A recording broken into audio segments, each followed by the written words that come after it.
Assalamualaikum warahmatullahi wabarakatuh. Waalaikumsalam warahmatullahi Saya termasuk yang tidak beruntung karena nggak sempat dengerin presentasi dari Mas Budi Dalton. Terima kasih Kang Budi, yang saya hormati Kang Rahmat. Sudah lama nggak ketemu. Satu kampus dulu Kang. Satu kampus. Sastra Arab jadi ngurusi beliau. Mbak Jumari, terima kasih. Mbak Tedini ya? Oke, terima kasih. Pertama saya mengucapkan terima kasih Kang Kimung sudah berkenan untuk memberi forum ini. Yang kedua,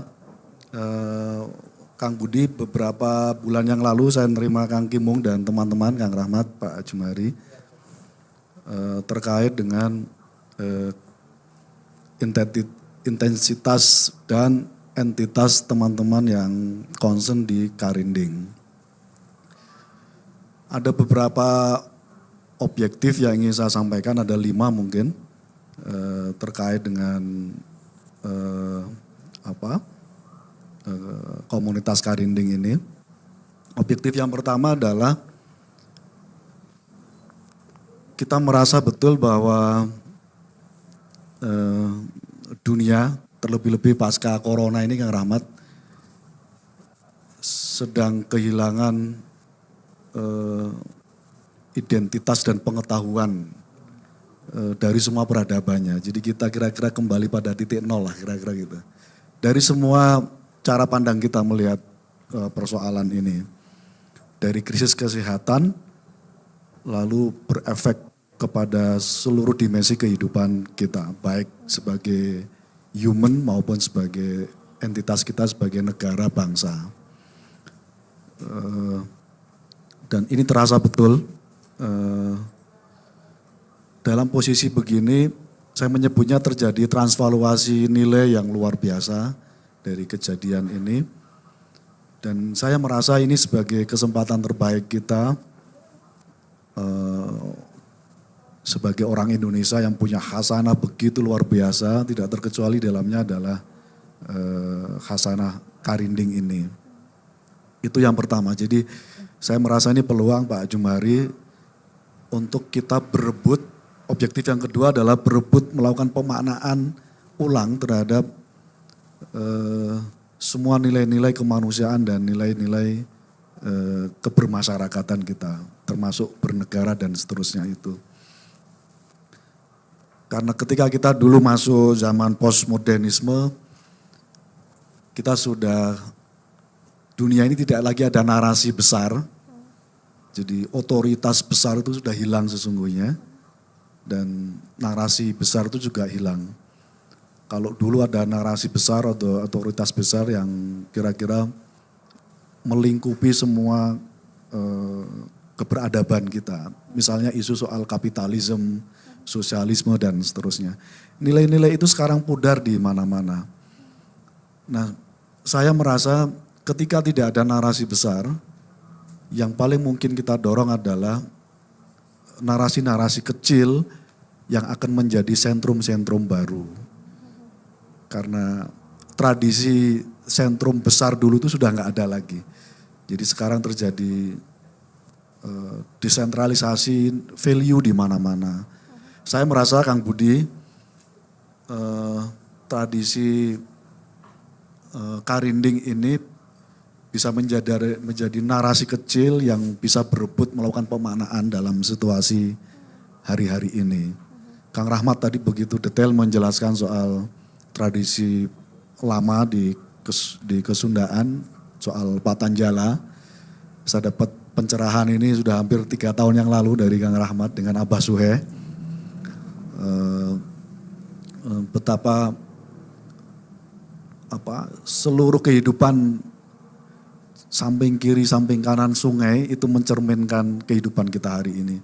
Ketika aliran sungai kita rusak, artinya kehidupan sosial dan kehidupan kebudayaan kita juga rusak. Nah ini saya kira, saya merasa Karinding bisa berebut melakukan pemaknaan terhadap kehidupan kita ini, bermasyarakat, bernegara, bahkan pada konteks melakukan pemaknaan kebudayaan global. yang sedang mengalami krisis gila-gilaan di berbagai aspek.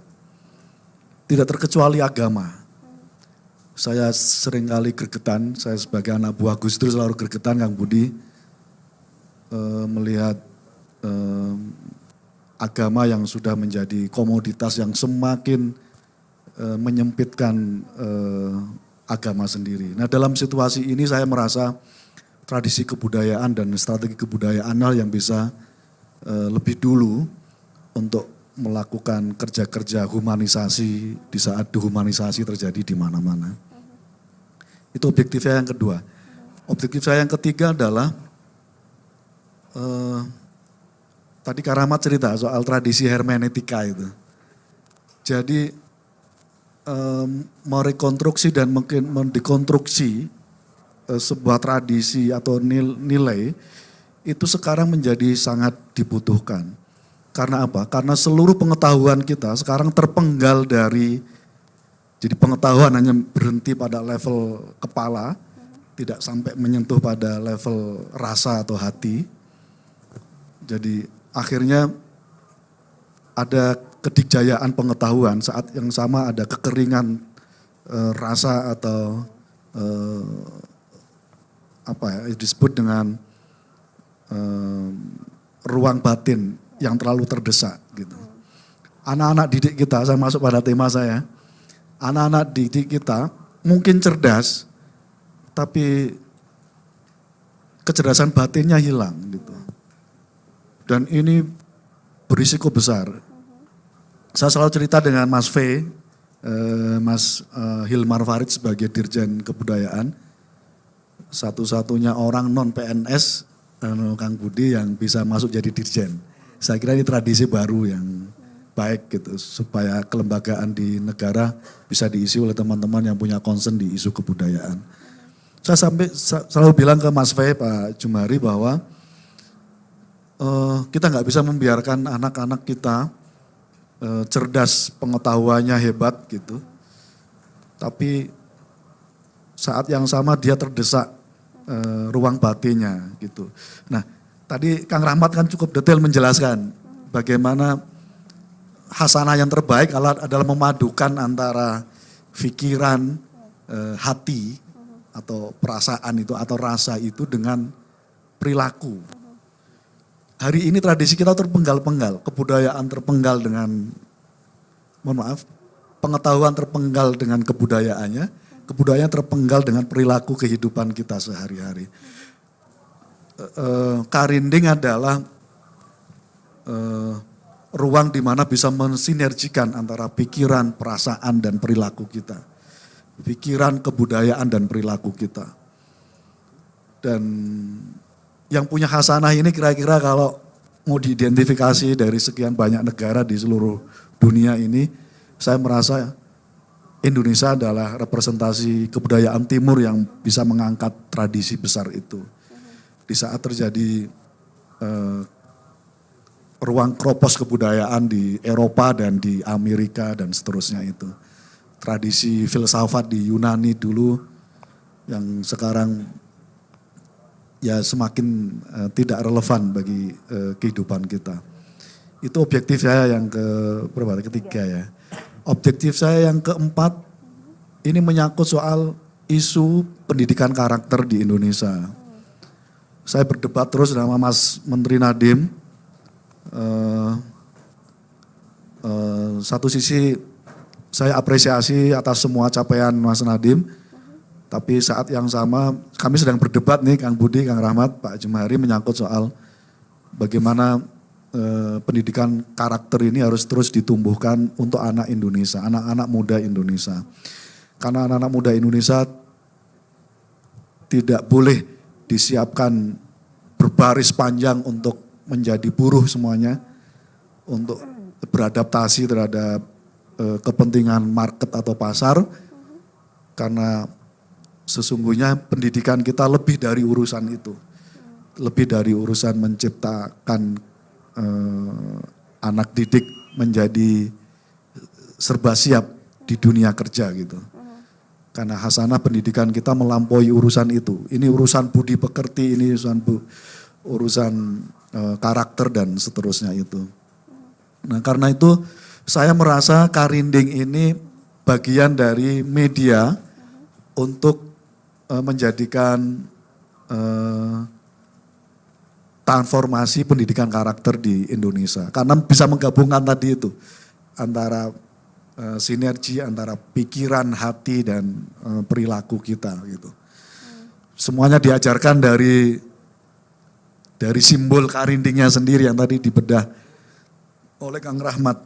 Benar-benar saya nyesel tadi Kang Budi tadi menyampaikan, saya nggak sempat mendengarkan gitu.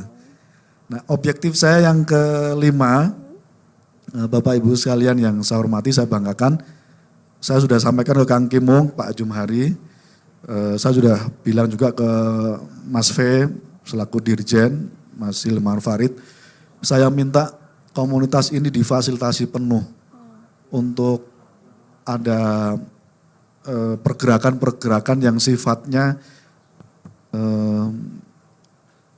menjadi inisiasi, saya nyebutnya sebagai gerakan resistensi di ruang masyarakat atau di ruang civil society. Dan pemerintah lah yang kewajiban untuk memfasilitasi. Kira-kira semangatnya gitu Kang Budi ini. Saya ingin ketika ada prakarsa di ruang masyarakat, pemerintah wajib memfasilitasi. Karena hakikatnya sebenarnya di situ. Karena yang nggak boleh itu tidak ada prakarsa dari civil society, tidak ada prakarsa dari negara. Saya kira kita akan mengalami dunia kegelapan, kira-kira gitu. Nah, pemerintah berkewajiban memfasilitasi apa yang sudah digagas, diinisiasi. Dan ini menurut saya adalah gerakan resistensi kebudayaan, mentransvaluasi di saat kita sedang tidak menemukan value yang lebih baik gitu. Nah, teman-teman yang bekerja pada ruang Karinding ini menawarkan value yang transformatif untuk kita semakin relevan mengarungi zaman di masa yang akan datang. Nah, saya menyebutnya kalau Indonesia mau relevan di masa yang akan datang, hidupilah semua tradisi yang sudah pernah ada. Kalau kita meminjam masa kegelapan dulu, ini Kang Rahmat nih, kegelapan dalam tradisi keilmuan Islam lama, Imam Al-Ghazali akhirnya melahirkan apa yang disebut dengan Ihya Ulumuddin. Jadi menghidupi kembali hasanah keislaman gitu. Nah, karena sekarang sedang stuck begitu tradisi keagamaannya, saya merasa kita butuh mengihyakan Karinding ini sebagai tawaran untuk Indonesia semakin relevan di masa-masa yang akan datang, terutama terkait dengan isu pendidikan karakter. Hatur nuhun. Assalamualaikum warahmatullahi wabarakatuh. Waalaikumsalam warahmatullahi wabarakatuh.